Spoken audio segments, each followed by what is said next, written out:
بسم اللہ الرحمن الرحیم عزیز طلباء اور طالبات، السلام علیکم ورحمۃ اللہ وبرکاتہ۔ امید ہے کہ آپ لوگ خیر وعافیت سے ہوں گے۔ فقہی احکام کے دروس کا سلسلہ جاری ہے اور فقہی احکام میں ہم نے سبق نمبر 76 پڑھ لیا اور اس میں ہم نے سبق نمبر 76 میں ہم نے غسل مس میت کے بارے میں پڑھا، یعنی واجب غسل ہمارا ٹائٹل تھا، اس کا ذیلی ٹائٹل سب ٹائٹل جسے کہتے ہیں وہ غسل مس میت تھا۔ آج ہم سبق نمبر 77 نمبر سبق پڑھ رہے ہیں اور اس کا عنوان بھی واجب غسل ہے اور ذیلی ٹاپک مس میت ہی ہے۔ توضیح وسائل سے ہم فقہی مسئلے بیان کر رہے ہیں اور توضیح مسائل میں ہم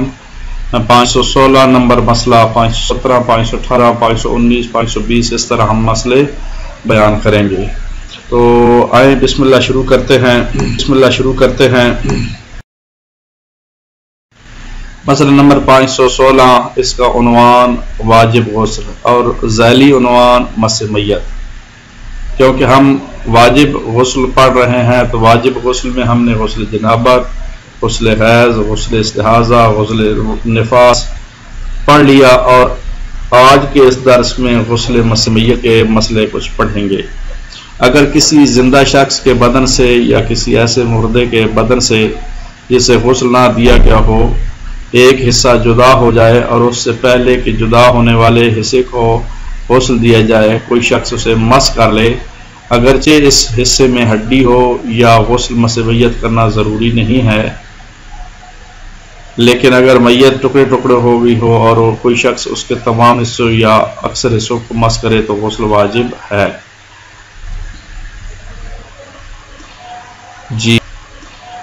جی اس مسئلے کا خلاصہ یہ ہے کہ انسان جو ہے میت کے ایک ٹکڑے کو اگر مس کرتا ہے تو پھر اس پر غسل مس میت واجب نہیں ہوتا، لیکن اگر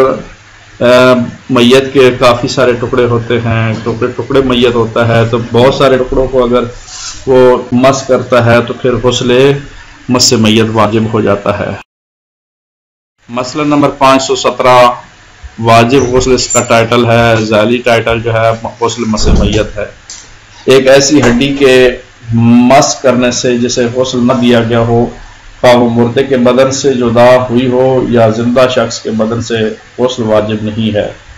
اور اسی طرح دانت خواہ مردے کے بدن سے جدا ہوئے ہوں یا زندہ شخص کے بدن سے، ان کے لیے بھی یہی حکم ہے۔ تو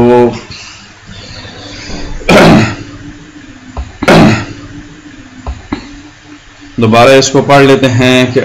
ایک ایسی ہڈی کے مس کرنے سے جسے غسل نہ دیا گیا ہو، خواہ وہ مردے کے بدن سے جدا ہوئی ہو یا زندہ شخص کے بدن سے، غسل واجب نہیں ہے۔ اور اسی طرح دانت خواہ مردے کے بدن سے جدا ہوئے ہوں یا زندہ شخص کے بدن سے، ان کے لیے بھی یہی حکم ہے، یعنی غسل واجب نہیں ہے۔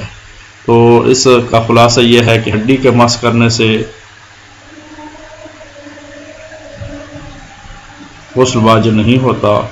اسی طرح دانت یا مردے کے جدا سے ہوئے ہوں یا زندہ شخص کے بدن سے جدا ہوئے تو اس پر بھی غسل واجب نہیں ہوتا۔ مسئلہ نمبر 518، اس کا ٹائٹل اور عنوان بھی واجب غسل ہے، ذیلی ٹاپک غسل مس میت ہے۔ غسل مس میت کا طریقہ وہ یہ ہے جو غسل جنابت کا ہے اور وضو سے کفایت بھی کرے گا، یعنی اگر غسل مس میت کر لیا ہے تو وضو کرنے کی ضرورت نہیں ہے۔ مسئلہ نمبر 519، واجب غسل۔ اگر کوئی شخص کئی میتوں کو مس کرے یا ایک میت کو کئی بار مس کرے تو ایک غسل کافی ہے۔ میرے خیال سادہ سا مسئلہ، بس کوئی شخص کئی میتوں کو مس کرتا ہے تو ایک غسل کر لے کافی ہے، یا ایک میت کو بار بار مس کرتا ہے تو اس کے اوپر بھی ایک غسل کافی ہے۔ مسئلہ نمبر 520، واجب غسل عنوان ذیلی ٹاپک غسل مس میت۔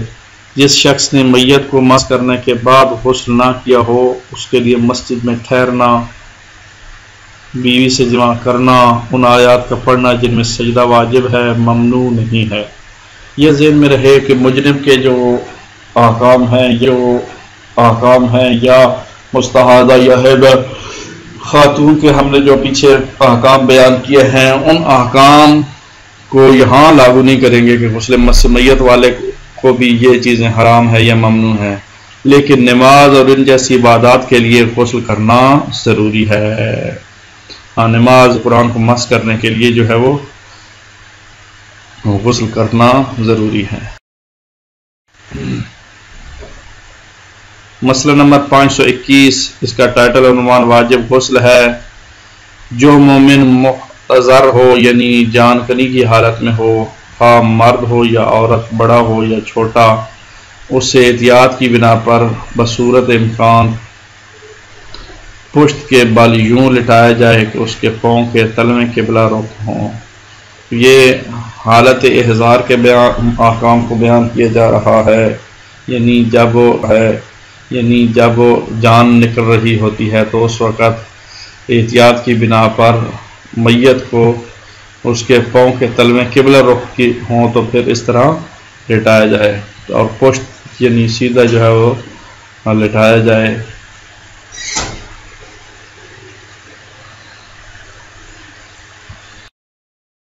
جی مسئلہ نمبر 522، اس کا ٹائٹل عنوان بھی واجب غسل ہے۔ بہتر یہ ہے کہ جب تک میت کا غسل مکمل نہ ہو اسے بھی جس طرح اس سے پہلے مسئلے میں بیان کیا روح بقبلہ لٹائیں، لیکن جب اس کا غسل مکمل ہو جائے تو بہتر یہ ہے کہ اسے اس حالت میں لٹائیں جس طرح اسے نماز جنازہ پڑھتے وقت لٹاتے ہیں۔ تو یہ لٹانے کا مسئلہ ہے، بہتر یہ ہے مسئلہ کہ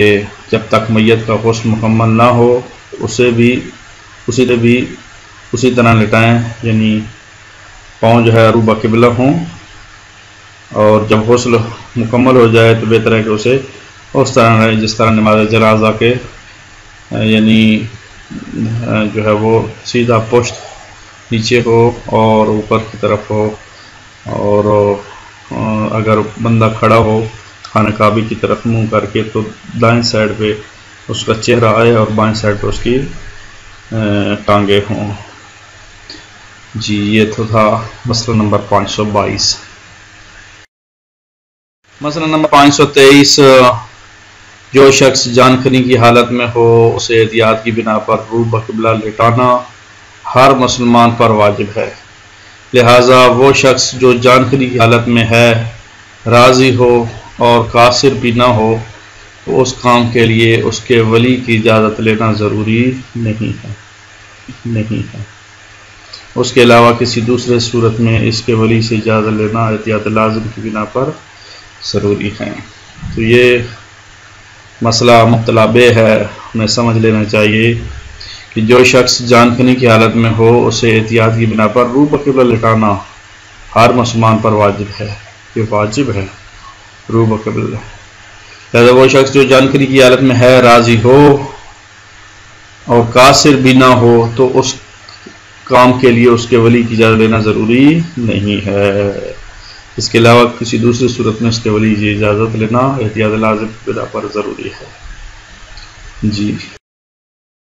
مسئلہ نمبر 524،